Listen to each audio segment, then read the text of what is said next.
எழுத்தாளர் வேல ராமமூர்த்தி அவர்களின் குற்ற பரம்பரை பகுதி 55. துருவன் மந்தை வேப்பமர உச்சிக்கு விறுவிறுவென ஏறி வசம்பார்த்து உட்கார்ந்து கொண்டான். கைவாக்கில் ஊதுக்கொம்பு கட்டி தொங்கியது. வையத்துறை சொன்னபடி எல்லா பொண்ணு பிள்ளைகளும் அவரவர் வீட்டுக்குள் பதுங்கி இருந்தார்கள். யாரும் படுக்கல, கண்ணு மூடல. பெரிய பொம்பளைங்களுக்கெல்லாம் குமரிகளை பத்தின கவலை. வடகிழக்கு சனிமூட வழியாத்தான் போலீஸ் உள்ள நுழையும். கொம்பு சத்தம் கேட்டதும் தெற்கையும் மேற்கையும் வெளியேறி ஓடணும். தெற்க தரிசு காடு, மேகாடு, முள்ளுக்காடு. நேரம் ஆக ஆக மையிருட்டு விலகி உச்சி வெளிச்சம் மெல்ல படரத் தொடங்கியது. வெளிச்சம் ஆளை காட்டி கொடுக்கும். ஆயுதங்களை எல்லாம் அள்ளி கொண்டு போனவர்கள் திரும்பவும் வருவது பொண்ணு பிள்ளைகளை சீரழிக்கத்தான். கூழானி கிழவிக்கு இன்னும் ஒரு யோசனை தட்டுப்பட்டது. வையத்துற, எங்கப்பா இருக்க? கை ஊன்றி எழுந்த கிழவி நாய் நடமாட்டம் இல்லாத தெருவில் வையத்துற அமர்ந்த குரலில் கூவிக்கொண்டே நடந்தாள். என்ன ஆத்தா? மந்தை பக்கம் இருந்து பதில் கேட்டது. கூழானி வெடுக்கு வெடுக்கென நடந்து போனாள். வையத்துற, போலீஸ்காரன் வந்ததுக்கு பிறகு பொம்பளை பிள்ளைங்க வெளியேறி ஓடி தப்பிக்கிறது சிரமம். அவங்க வாரதுக்கு முன்னாலேயே எல்லாரும் வெளியேறி ஒரு பாதுகாப்பான இடத்துல பதுங்கி கிடந்தா என்ன? போலீஸ்காரன் வரலன்னா? வாரானோ வரலையோ, இன்னைக்கு ஒரு ராத்திரிக்கு எல்லாம் காட்டுக்குள்ள பதுங்கி கிடப்போம். அதுக்கு மேல இருளப்பம் விட்ட வழி. எல்லோரும் கூட்டமாய் வெளியேறும்படி சொல்வதற்காக கூழானி கிழவி வீடு வீடாக போனாள். கயிற்று வட்டத்துக்குள் நெறிவிடும் கொம்பூதி இளவட்டங்களுக்கு சதைதறிக்க லத்திக்கம்படி விழுந்து கொண்டிருந்தது. இன்ஸ்பெக்டர் பகதூரும் வெள்ளைக்கார சார்ஜென்டும் மேற்பார்வையிட்டபடி சுற்றி சுற்றி வந்தார்கள். இலந்தை செடியின் வேரை சுற்றி வட்டம் போட்டு படுத்திருக்கும் கருநாகத்தின் மேல் செடிமுள் குத்த குத்த கோபம் கொண்டு சீத்தெடுத்து மேனி நெளிவது போல லத்தியடி விழ விழ கொம்பூதி இளவட்டங்களுக்கு ஆவேசம் நெறிகட்டியது. கயிற்றோரம் வளைக்கப்பட்ட பாண்டி நெளிந்து வெளியேறி கம்புக்கார வெள்ளை போலீஸை முட்டி தூக்கி தரையோடு சேர்த்து கொண்டு போய் இடுப்போடிய ஊன்றினான்.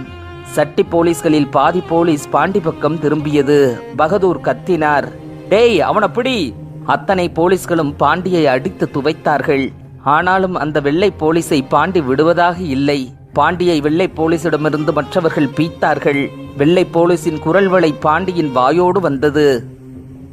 வீடு வீடாக போன கூழானி கிழவி 4வது வீட்டுக்கு கூட போய் சேரவில்லை. கொம்பூதும் சத்தம் கேட்டுவிட்டது. பெரும்பச்சேரி பாதையில் குதிரைகள் தட்டுப்பட்டதும் வேப்பமர உச்சியில் உட்கார்ந்திருந்த துருவன் கொம்பெடுத்து ஊதினான். அடியே, எல்லாரும் வெளியேறி ஓடுங்கடி! கூழானி கிழவி தடுமாறி தடுமாறி வேயண்ணாவின் வீட்டுக்கு நேராக ஓடினாள். தெற்கே பாதி மேற்கே பாதி பிரிந்து பொம்பளைகளெல்லாம் இருட்டுக்குள் ஓட்டம் எடுத்தார்கள். சிறு பிள்ளைகள் திசை தெரியாமல் குறுக்கே மறுக்கே ஓடின. அன்னமையிலே இழுத்து கொண்டு அங்கம்மா தெற்கே தரிசுக்காட்டு பக்கம் ஓடினாள். சிட்டும் வெள்ளையம்மாவும் மேற்கே முள்ளுக்காட்டுக்குள் ஓடினார்கள். தாலியறுத்த மருமகள் இருளாயியை இழுத்து கொண்டு குருவம்மா தரிசுக்காட்டு பக்கம் ஓடினாள். கட்டுப்படாத குமரிகள் பந்தானம், செவ்வந்தி, பேச்சு, பூமயிலு எல்லோரும் 2 பக்கமும் பிரிந்து ஓடினார்கள். துருவன் வேப்பமர உச்சியிலேயே ஆடாமல் அசையாமல் தங்கி கொண்டான். வையத்துறை ஆலமர பொந்துக்குள் உட்கார்ந்து கொண்டான். இருட்டுக்குள் ஓட முடியாத கூழானி கிழவி குப்பை குழிக்குள் பதுங்கி கொண்டாள். 10-15 குதிரைகள் மந்தை திடலுக்குள் வாயில் நுரைதல்ல நுழைந்தன. எப்போது வந்தாலும் ஆள் நடமாட்டமே இல்லாத கொம்பூதியை பார்க்க குதிரைக்காரர்களுக்கு சலிப்பாய் இருந்தது. ஒவ்வொரு வீட்டு வாசலுக்குள்ளும் குதிரை தலை நுழைத்து நோட்டம் பார்த்தன. வேப்பமரத்து துருவனும் ஆலமரத்து வையத்துறையும் மூச்சு காட்டாமல் பார்த்து கொண்டிருந்தார்கள். கொம்பூதி ஆளுகளும் பிடிபட்டு போச்சு, ஆயுதங்களும் பறிபட்டு போச்சு. திரும்பவும் போலீஸ் வந்தது எதுக்கு? பொம்பளைங்களை சூறையாடத்தா? உச்சி மரத்திலிருந்து துருவன் கண்கொத்தி பாம்பாய் கவனித்துக் கொண்டிருந்தான். ஊருக்குள் ஒருத்தியையும் காணாத குதிரைகள் தெற்கேயும் மேற்கேயும் இருட்டுக்குள் மெல்ல நகர்ந்தன. லவ்லோக் துரை சொல்லியிருந்தார், வடக்க ஜாலியன் வாலாபாக் படுகொலையால உலக நாடுகள்ல பிரிட்டிஷ் ஏகாதிபத்தியத்துக்கு அவப்பெயர் தான் மிச்சம். தெற்கையும் அதுபோல ஒரு பெரிய சம்பவம் நடந்துடக்கூடாது. இதுல நம்ம எச்சரிக்கையா இருக்கணும். கம்புக்கார போலீஸின் குரல் வளையை கடித்து துப்பிய பாண்டியை கச்சேரி மூலையில் தனியே கட்டி போட்டிருந்தார்கள். கல்லடுப்பு கூட்டி எரிகின்ற நெருப்பில் நீளமான கம்பியை காய வைத்தார்கள். கயிற்று வடத்தை இன்னும் பெரிய பாரக்கயிர்களால் அசைய முடியாமல் இறுக்கி கட்டி இருந்தார்கள். நடு மையத்தில் கட்டுப்பட்டிருந்த வேயண்ணா, என்ன நடந்தாலும் விடிகிற வர பொறுமையா இருங்க என்கின்ற ஒற்றை வரியால் இளவட்டங்களை அமர்த்தி இருந்தார். கல்லடுப்பில் காய்ந்து கொண்டிருந்த கம்பியை வெள்ளைக்கார சார்ஜென்ட் கையில் எடுத்தான். கம்பி நெருப்பாய் பழுத்து இருந்தது. வெள்ளை போலீஸின் குரல் வளையை கடித்து துப்பிய பாண்டியின் வாயில் வெள்ளைக்கார சார்ஜென்ட் குறுக்குவசமாய் சுட்டான். பாண்டி கால்களை உதறினான். சார்ஜென்ட் 2 முழங்கால்களிலும் சுட்டான். நெஞ்சு புடைக்க கத்தினான். நெஞ்சில் நீலவாக்கில் இழுத்தான். உச்சந்தலை ரோமம் கருக அழுத்திச் சுட்டான். இளவட்டங்கள் கண்களை மூடிக்கொண்டார்கள். தெற்கு காட்டு இருட்டுக்குள் நுழைந்த ஒரு வெள்ளை குதிரை செவ்வந்தியை கண்டுகொண்டது. சோத்துக்கத்தாழை செடியில் பதுங்கியிருந்த செவ்வந்தி எழுந்து ஓடக் கிளம்பினாள். வெள்ளை குதிரை விரட்டியது. தெற்கு காட்டில் நிற்காத ஓட்டம். செவ்வந்தி பேருக்கேத்த சிகப்பு, அச்சுக்குலையாத வாளிப்பு, சுருட்டை முடி, அதிர்ந்தால் சிந்துகிற பருவம். கச்சேரியில் கம்பு சூடுபடுகின்ற பாண்டிக்கு முறை பொண்ணு. வெள்ளை குதிரை விடாமல் விரட்டியது. படரும் உச்சி வெளிச்சம் செவ்வந்தியையும் வெள்ளை குதிரையையும் துருவன் கண்ணுக்கு காட்டி கொடுத்தது. வேப்பமர கொம்பிலிருந்து துருவன் விருட்டென்று தரைக்கு வந்தான். கையிலிருந்த குத்து கம்பிகளை அசைத்து ஆலமர பொந்தில் இருந்த வையத்துறைக்கு செய்கை செய்துவிட்டு தெற்கு காட்டு பக்கம் பாய்ந்து போனான். வெள்ளை போலீஸ் செவ்வந்தியை கவ்வி விட்டான். மூஞ்சில் ஓங்கி அடித்தாள். கையை புரட்டி போட்டான். உச்சந்தலையால் நெஞ்சில் முட்டி தள்ளினாள். பின்புறமாக கழுத்தை வளைத்தான். கையை கடித்து குதறினாள். இடுப்புச் சேலை கொசுவத்துக்குள் கை விரல்களை நுழைத்து கெட்டியாய் பிடித்து கொண்டான். 2 கைகளாலும் மார்பை போத்திக் கொண்டு செவ்வந்தி மிரண்டாள். மேனியோடு மேனியை நெருக்கிய வெள்ளை போலீசின் முதுகில் திடீரென இறங்கிய குத்துக்கம்பி லேசாக மறுபுறம் கண்டது. துருவனின் செய்கைக்கு ஆலமர பொந்திலிருந்து வெளியேறிய வையத்துறை மேற்கே சத்தங்கேட்டு முள்ளுக்காட்டுக்குள் ஓடினான். வாளாட்டிக் கொண்டிருந்த குதிரைக்கு அந்தப்புறம் பந்தானத்தோடு மல்லு கட்டி கொண்டிருந்த வெள்ளை போலீசின் தொப்பியில்லாத தலையை வெட்டருவாளால் வையத்துறை 2ஆக பிளந்தான். யாருக்கும் புலப்படாத தூரத்தில் நீர்வற்றிய காய்ந்த ஒரு வெட்டுக்கிடங்கு. 3 மாசம் கூட புருஷன் சுகம் காணாத தாலியறுத்த இருளாயியை வெட்டுக்கிடங்குக்குள் தள்ளிவிட்டு தலைகவிழ்ந்து நின்றது இன்னொரு வெள்ளை குதிரை. அந்த குதிரைக்காரன் ஒரு இளவட்ட போலீஸ். குதிரையை விரட்டி வரும்போது இருளாயின் தலைமுடிதான் போலீஸின் கையில் சிக்கியது. இருளாய்க்கு நீண்ட தலைமுடி பின்தொடை வரை தொங்கும். ஓடிய வேகத்தில் அவிழ்ந்து பறந்து சிக்க வைத்து விட்டது. நாய்குதறி செத்த புருஷன் சோலை எப்போவும் இருளாயின் தலைமுடியை விரிப்பாக்கித்தான் பக்கத்தில் படுப்பான். பெஞ்சாதியின் தலைமுடியை தன் கழுத்தை வளைத்து துண்டு போல போட்டுக்கொண்டு சிரிப்பான். தன் கையில் தலைமுடி சிக்கியதும் இருளாயின் கன்னத்தில் மாறி மாறி அரைந்து கிடங்குக்குள் தள்ளிவிட்டான் இளவட்ட போலீஸ். ஆவணி மாசம் நாடெல்லாம் நீர் பெருகி கிடக்க இந்த வெட்டுக்கிடங்கு மட்டும் வற்றி போய் கிடந்தது. இளவட்ட போலீசின் மூர்க்கத்துக்கு இருளாயி எதிர்ப்பே காட்டவில்லை. இணங்கி போனாள். கொஞ்சம் கொஞ்சமாக கண் செருகி மனம் கிறங்கி கவிழ்ந்திருந்த இளவட்ட போலீசின் கழுத்தை தன் நீளமான அடர்ந்த தலைமுடியால் சுருக்காகச் சுற்றி வளைத்து இறுக்கினாள். மெதுவாக அவளது தலைமுடியை போலீசின் கழுத்து ரத்தம் நனைத்தது. பகுதி 56. பொழுது விடியவும் கயிற்று வட்டம் அவிழ்ந்தது. தினமும் சாயங்காலம் எல்லாரும் வந்து ரேக புரட்டணும். ஆஜராக யார் தவறினாலும் அதோ அவங்கதிதான். உடம்பெல்லாம் சூட்டு கம்பியால் ரணப்பட்டு கச்சேரியின் மூலையில் கட்டி கிடந்த பாண்டியை காட்டினார் வெள்ளைக்கார சார்ஜென்ட். 2 போலீஸ்கள் பாண்டியின் கட்டுகளை அவிழ்த்து விட்டார்கள். இளவட்டங்கள் ஓடிப்போய் துவண்டு கிடந்த பாண்டியை தூக்கி கொண்டார்கள். கொம்போதியின் குதிகால் நரம்பை பிடுங்கிவிட்ட இருமாப்பில் இன்ஸ்பெக்டர் பகதூர் உட்கார்ந்திருந்தார். கச்சேரியை விட்டு வேயண்ணா வெளியேறும் முன் சார்ஜென்ட் திரும்பவும் எச்சரித்தான். ஒத்துழைக்க மறுத்தா உயிரோட இருக்க முடியாது. வேயண்ணா வெளியேறினார். இளவட்டங்கள் பின்தொடர்ந்தார்கள். அடுக்கி வைக்கப்பட்டிருந்த துப்பாக்கிகளுக்கு மத்தியில் அமர்ந்திருந்த பகதூர் துரைக்கு முன் சார்ஜென்ட் வந்து நின்றான். சார்ஜென்ட்டுக்கு பின்னால் கிழட்டு போலீஸ். பகதூர் சார்ஜென்ட் முகத்தை பார்த்தார். உதட்டோரம் புன்னகை இழையோட மெல்ல திரும்பி கிழட்டு போலீஸை பார்த்தார். கிளுக்கென சின்ன சத்தத்தோடு சிரித்தார். சார்ஜென்ட்டை பார்த்து வாய்விட்டு சிரித்தார். மேஜையை தட்டி சிரித்தார். எழுந்து கைகொட்டு சிரித்தார். சார்ஜென்ட்டும் கிழட்டு போலீஸும் சேர்ந்து கொண்டார்கள். கச்சேரி அதிர சிரித்தார்கள். கொம்பூதிக்காரர்கள் வெளியேறி போகும் திசை பக்கம் கைகாட்டி அடிவயிறு வலிக்க சிரித்தார்கள். இரவு கொம்பூதிக்கு போன குதிரைக்காரர்களில் 3 பேர் உயிரோடு திரும்பாத கணக்கை அதுவரை சரிபார்க்காததால் கண்ணீர் வரச் சிரித்தார்கள். ஆவணி மாச வானம் விடியற்காலையிலேயே மப்பு கொட்டி மந்தாரப்பட்டு கருத்து கிடந்தது. கொம்பூதிக்கு மேற்கே முள்ளுக்காட்டுக்குள் மண்டை 2ஆக பிளந்து ஒரு குதிரை போலீஸ் செத்து கிடந்தான். வெட்டி பிளந்து வெகுநேரம் ஆகியிருந்ததால் வையத்துறையின் வெட்டருவாளில் ரத்தம் உறைந்து போயிருந்தது. தெற்கே தரிசுக்காட்டில் 2வது பிணம் குப்புற கிடந்தது.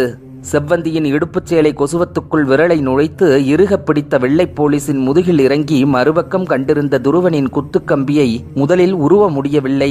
ஆயுதங்களை எல்லாம் கச்சேரிக்கு அள்ளிக்கொண்டு போனபின் கையில் இருப்பதோ 1-2 ஆயுதங்கள்தான். அதையும் பிணத்தோடு விட்டுவிட்டு போக துருவனுக்கு மனசில்லாமல் பிணத்தின் பிடரியில் கால் ஊன்றி குத்துக்கம்பியை உருவியிருந்தான். 3வது பிணம் ஊருக்கு வெகு தூரத்தில் வெட்டுக்கிடங்கில் கழுத்து அறுபட்டு மல்லாந்து கிடந்தது. இளவட்ட போலீசின் கழுத்தை இருளாயின் தலைமுடி கத்தி போல் அறுத்து இருந்தது. தன்மேல் படர்ந்து கிடந்தவனை இருளாயி புரட்டி போட்டபோது அவன் மல்லாந்து பிணமாயிருந்தான். கிழக்கே மந்தார பொழுது புலப்படும் முன்னே துருவன் வேப்பமர உச்சி ஏறி கொம்பெடுத்து ஊதினான். குப்பை குழிக்குள் சுருண்டு கிடந்த கூழாணி கிழவி எழுந்து மந்தைக்கு வந்தாள். 2 காட்டுப்பக்கம் இருந்து சனங்கள் ஊருக்குள் நுழைந்தது. குலசாமி எதிரே வேப்ப மரத்தடியில் வையத்துறையும் துருவனும் நின்றிருந்தார்கள். அத்தனை சனமும் கையெடுத்து கும்பிட்டபடி வந்தது. வையத்துறைக்கும் துருவனுக்கும் உடம்பெல்லாம் கூச்சம் எடுத்தது. கூழாணி கிழவி வையத்துறையை கட்டி பிடித்து கொண்டாள். வையத்துறை, நீ என் வயிற்றுல பிறந்திருக்கணும்டா மகனே. கொம்பூதி மானத்தை காப்பாத்தின குலசாமி நீதாண்டா. துருவனையும் சேர்த்து தழுவி கொண்டாள். மேனி நனைய வானம் வார்த்தது. குதிரை போலீசிடமிருந்து மீண்ட குமரிகள் முகத்தை மூடிக்கொண்டு அழுதார்கள். கூட்டத்துக்குள் இருளாயை மட்டும் காணோம். சனம் சிதறி மறுபடியும் முள்ளுக்காட்டுக்கும் தரிசுக்காட்டுக்கும் ஓடியது. தெற்கு காட்டு வெட்டுக்கிடங்கில் இளவட்ட போலீஸ் மல்லாந்து செத்து கிடந்தான். ஒரு கைத்தண்டை கழன்று கிடந்தது. இருளாயை காணோம். மானத்தை பறிகொடுத்த என் மருமக எங்க மாண்டு கிடக்கிறாளோ? தெற்கு காடு அதிர குருவம்மா வைத்த ஒப்பாரியை மழை நீர் அமுக்கியது. மழையோடு பெரும்பச்சேரியை கடக்கும் போது திருவேட்டை மறித்து விவரம் சொன்னான். ஐயா, ராத்திரி வெகு நேரத்துக்கு பின்னால கொம்பூதிக்கு குதிரைப்பட போனுச்சு. பொண்ணு பிள்ளைங்களுக்கு என்ன ஆச்சோ தெரியல. வேயண்ணா கேட்டார். வையத்துறை எங்க? வையத்துறையின் துருவனு நேத்து ராத்திரியே கொம்பூதி போனாங்க, இன்னும் திரும்பல ஐயா. திருவேட்டை, நீ உடனே பெருநாளி போய் பச்சை முத்தையும் கார்மேக ஆசாரியையும் கொம்பூதிக்கு வர சொல்லு. வேயண்ணா நில்லாமல் நடந்தார். ஊரணி கரை தாண்டி ஆலமரம் தொட்டபோது கொம்பூதி கிழிந்து கிடந்தது. நேற்று ஆயுதங்களை அள்ள வந்த போலீஸ்கள் சோறு குழம்பு சட்டிகளை தண்ணீர் பானை குடங்களை தெருநெடுக சிதற விட்டிருந்தார்கள். ஆள் நடமாட்டத்தை காணோம். சனமெல்லாம் இருளாயை தேடி காட்டுக்குள் திரிந்தன. நடந்த விவரம் சொல்ல ஒரு நாதி இல்ல. வையத்துறையும் துருவனையும் கூட காணோம். இருளப்பசாமி முன் வேயண்ணா தடுமாறினார். இதுவரை வேயண்ணா தடுமாறி இளவட்டங்கள் பார்த்ததில்லை. பாண்டியை கோயிலின் முன்னால் படுக்க வைத்தார்கள். ஊமையன் நரிவேலுக்கு குடல் துருத்தி வழி எடுத்தது. வேப்பமரத்தூரில் சாய்ந்து கால்வரப்பி உட்கார்ந்தான். தெற்கு காடெல்லாம் தேடி அலைந்து இருளாயை காணாத சனம் மழையோடு ஊர் திரும்பியது. மாடு பிடிக்கப் போன ஆம்பளைகள் வந்தை திரும்பி இருப்பதை கண்டதும் நெஞ்சு தாங்காத அழுகை வெடிக்க ஓடி வந்தார்கள். வையத்துறை முன்னே ஓடி வந்து பாண்டியை தழுவி கொண்டான். குடல் சரிந்த மகன் நரிவேலுவை வெள்ளையம்மா கட்டிப்பிடித்து அழுதாள். கூழாணி வேயண்ணாவின் நெஞ்சில் விழுந்து அழுதாள். வேயண்ணா இறுகி போயிருந்தார். மழை விடாமல் ஊற்றிக் கொண்டிருந்தது. இருளாயிய காணாமே போனமாக்கியிருப்பாங்களோ? ஓங்கிய அறிவாளோடு நிற்கும் இருளப்பசாமிக்கு முன்னால் பெண்களெல்லாம் அழுது கொண்டிருக்க நிறைவருக்காய் பெருகி கிடந்த ஊரணி தண்ணீருக்குள் முங்கி முங்கி எழுந்தாள் இருளாயி. உடம்பில் உள்ள கரையையெல்லாம் கழுவினாள். தன் நீண்ட தலைமுடியை நனைத்திருந்த இரத்தக்கரை விலக நன்றாக அலசினாள். ஈரம் சொட்ட சொட்ட கூந்தலை அள்ளி முடிந்தாள். பகலில் உறங்கி பழக்கமில்லாத பகதூர் துரைக்கு உட்கார்ந்த வாக்கில் கண்ணை சுழற்றியது. இரவெல்லாம் விழித்திருந்த களைப்பு. கச்சேரியிலிருந்து வீட்டுக்கு புறப்படும் முன் சார்ஜென்ட் ஞாபகப்படுத்தினார். நேத்திரவு கொம்பூதிக்கு போன குதிரைக்காரங்க 3 பேரும் இன்னும் திரும்பல துரை. கேட்டதும் பகதூருக்கு சிரிப்பு தான் வந்தது. குதிரைக்காரங்க போன போது கொம்பூதியில பொண்ணுங்க தான் இருந்திருப்பாங்க. ஆணுங்க இல்லாத ஊருக்குள்ள நுழைஞ்சு அனுபவிச்சுட்டு வர போனவங்க பொண்ணுங்கள்கிட்ட அப்படி விடுவாங்க? ஊர் தேசம் தெரியாத புதியவங்க எங்கேயாவது சுத்தி அலைஞ்சு வந்து சேர்வாங்க, தைரியமா இருங்க என்று சொல்லி சார்ஜென்டை தட்டி கொடுத்தார். ஆயத்தமாய் நின்ற குதிரை சாரட்டில் அமர்ந்தவர், இன்னைக்கு மாலையில கொம்பூதிக்காரன் கச்சேரிக்கு வந்து கைரேகை புரட்டும் போதுதான் நான் வருவேன், அதுவரை எனக்கு ஓய்வு தேவை என்றதும் வீடு நோக்கி சாரட்டு கிளம்பியது. வழிநெடுக இருபுறமும் அடர்ந்த மரங்கள். மழை பெய்து ஓய்ந்த பிறகும் வீசும் ஈரக்காற்று இதமாய் இருந்தது. மெல்ல ஊருக்குள் சாரட்டில் அமர்ந்தபடி அண்ணாந்து பார்த்து கொண்டே போனார். அடர்ந்த மரக்கிளைகளில் உதிரும் மழைத்துளிகள் முகத்தில் பட்டு தெரித்தது. வடநாட்டில் இருக்கும் தன் மனைவியின் நினைவு வந்தது. வீட்டு வாசலில் சாரட்டை விட்டு இறங்கியதும் சல்யூட் அடித்த போலீசிடம் மதிய உணவுக்கு கூட தன்னை எழுப்ப வேண்டாம் என்று சொல்லிவிட்டு உள்ளே போனார். விக்டர் துரை தம்பதியர் வசித்த அதே பெரிய வீட்டில் பகதூர் துரை தனித்திருந்தார். ஊருக்கு மேற்கே ஒதுக்குப்புறமான வீடு. கொம்பூதி மடங்கியதை கொண்டாடுகின்ற சந்தோஷத்தில் மது குவளைகளை நிரப்பினார். அளவுக்கு அதிகமாக குடித்துவிட்டு படுக்கையில் சாய்ந்தார். சாளரத்து மழைக்காற்று சுகமாக உறக்காட்டியது. வீட்டு காவலுக்கு நின்ற போலீஸ் எப்போதும் இல்லாத விழிப்போடு சுற்றி சுற்றி வந்தான். கொம்பூதிக்கு வந்து திரும்பிய கார்மேக ஆசாரியும் பச்சை முத்துவும் வேயண்ணா சொல்லிவிட்ட விவரப்படி காரியங்களை துளிபிசகாமல் முடித்து வைத்திருந்தனர். பொழுது மயங்கியபின் கச்சேரிக்கு வந்து ரேகை புரட்ட வேண்டிய கொம்பூதிக்காரர்கள் உச்சு பொழுதிலேயே ஊரை விட்டு வந்து பெருநாளியை சுற்றி பதுங்கி கிடந்தார்கள். பகுதி 57. கார்மேக ஆசாரியின் நடுவீட்டில் சம்மணமிட்டு அமர்ந்திருந்த வேயண்ணாவின் மடியில் ஆசாரியின் குழந்தை கிடந்தான். சின்ன சினுங்களுக்கு கூட குழந்தையை கொஞ்சி வேயண்ணா ஆற்றுவதை பார்த்து ஆசாரிக்கும் பொஞ்சாதிக்கும் சந்தோஷம் தாங்கள. துப்பாக்கி முனைகளும் சுருக்கு கயிறும் தன்னை சுற்றி வட்டமடித்துக் கொண்டிருக்கும் மரண தருணத்தில் குழந்தைக்கு குழந்தையாகி வேயண்ணா கொஞ்சுவதைக் கண்டு கண்கள் தழும்பின. மடியில் துள்ளும் வேலுச்சாமியின் கன்னத்தை கிள்ளிய வேயண்ணா, உனக்கு என் பேர வச்சிருக்கான் உங்க அப்பன், முத்தமிட்டு சிரித்தார். ஆசாரி தோள் துண்டை எடுத்து கண்களை துடைத்து கொண்டார். முதலா உன்னை தொட்டு தூக்குறேன், இந்தா வச்சுக்கன்னு சொல்ல என்கிட்ட எதுவுமே இல்லையப்பா. ஐயா, அவனுக்கு உயிரையே கொடுத்துருக்கீங்களே. புருஷனும் பொஞ்சாதியும் உடைந்து அழுதார்கள். குழந்தை வேயண்ணாவின் மீசையை இடது கையால் வருடி இழுத்தான். சிரித்து கொண்டார். வீட்டு பின்வாசலில் தலை நீட்டிய கழுவன், என்ன நல்லா கொதிச்சிருச்சு என சொல்லிவிட்டு போனான். வேயண்ணா கேட்டார், கார்மேகம், பச்சைமுத்து எங்க காணோம்? பச்சைமுத்து கொஞ்சம் பதறின ஆளு. நீங்க சொன்ன விவரப்படி எல்லா சரக்குகளையும் ஏற்பாடு பண்ணி கொடுத்துட்டு தான் வீட்டுக்குள்ளேயே பதுங்கி கிடப்பான். வீட்டு கொள்ளையில் கல்லடுப்பு கூட்டி கழுவனும் கீரை சட்டியும் தீ மூட்ட பெரும் பெரும் அண்டாக்களில் நல்லெண்ணெய் கொதித்து கொண்டிருந்தது. ஆசாரி வீட்டு முன்வாசல் அடைத்தே கிடந்தது. கச்சேரியை நோட்டம் பார்க்க போன செந்தட்டி காளை பின்வாசல் வழியே நுழைந்தான். ஆள் நுழைவதை அசைவில் கண்டுகொண்ட வேயண்ணா, என்னடா செந்தட்டி, கச்சேரி நிலவரம் என்ன என்றார். முக்காவாசி சட்டி போலீஸ் ஊரை காலி பண்ணி போயிட்டாங்க. குதிரை போலீஸுகளும் கொஞ்சம் கொஞ்சமா வெளியேறி கமுதி பாதையில போறானுங்க. கச்சேரி காத்து வாங்குது. பகதூர்துரை வீட்டுல தூங்குறான். கண்டு வந்த விவரங்களை மளமளவென சொன்னான் செந்தட்டி காளை. சொல்லிக் கொண்டிருக்கும் போதே வையத்துறை நுழைந்தான். பாப்பா வையத்துறை, ஏற்பாடுகள் எல்லாம் எப்படி இருக்கு? அங்கங்க ஆளுகளை நிறுத்தியாச்சு ஐயா. கச்சேரிக்கு யாரு? கச்சேரி ஏன் பொறுப்பு. பகதூர் வீட்டுக்கு வில்லாயுதம். வழியெல்லாம் இளவட்டங்களை பதுங்க சொல்லியாச்சு. பொழுது சாயிர நேரம் பகதூர் வீட்டை விட்டு கிளம்புற முன்ன ஆரம்பிச்சிருங்க. குறி பெசகாம காரியம் முடியணும். இளவட்டங்களை முழிப்பா இருக்கணும்னு சொல்லு. நம்ம கைதான் முந்தணும். தன்முன் குனிந்த வையத்துறையின் தலையில் கைதொட்டு ஆசிர்வதித்த வேயண்ணா, வையத்துறையின் வில்லாயுதம் கூடி செய்கிற காரியம் குறப்படாது என வழி அனுப்பி வைத்தார். வையத்துறையும் செந்தட்டி காளையும் பின்வாசல் வழியே வெளியேறினார்கள்.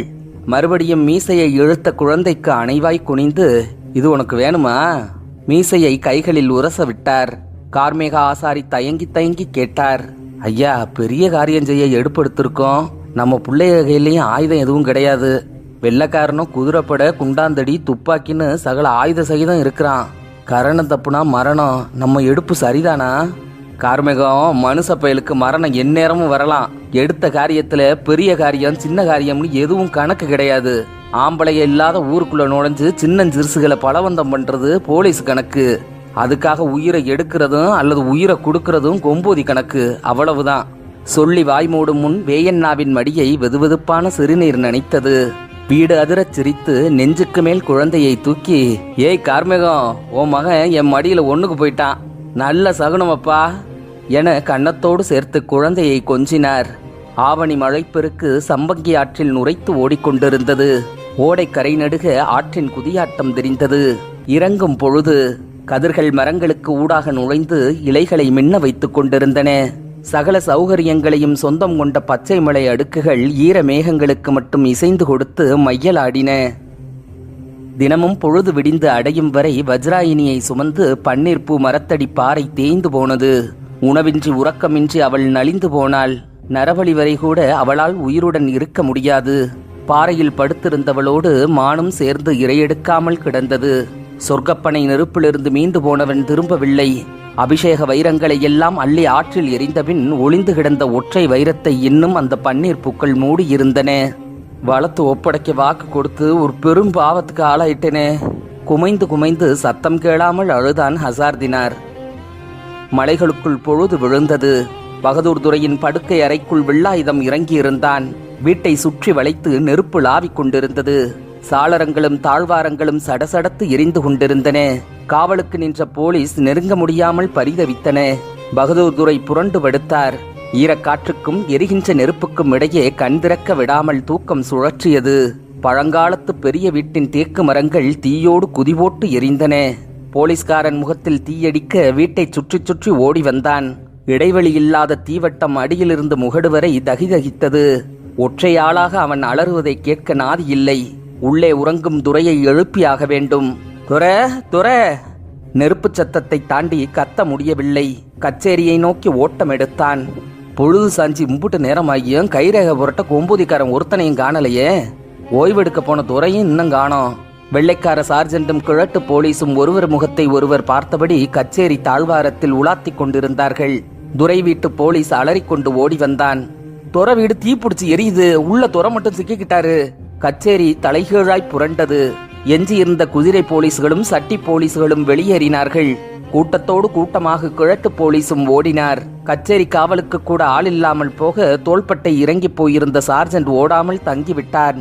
கூட்டத்தோடு ஓடிக்கொண்டிருந்த கிழட்டு போலீஸுக்கு தெரியும், ராத்திரி லத்தியடியும் கம்பிச்சூடு வாங்கின கொம்பூதிக்காரன் சும்மா விடமாட்டான். தெருவழியாக போலீஸ்கள் எல்லாம் துப்பாக்கிகளோடு ஓடுவதைக் கண்ட பெருநாளிசனம் இருளடித்து கிடந்தது. ஊருக்கு என்ன கேடுகாலமோ!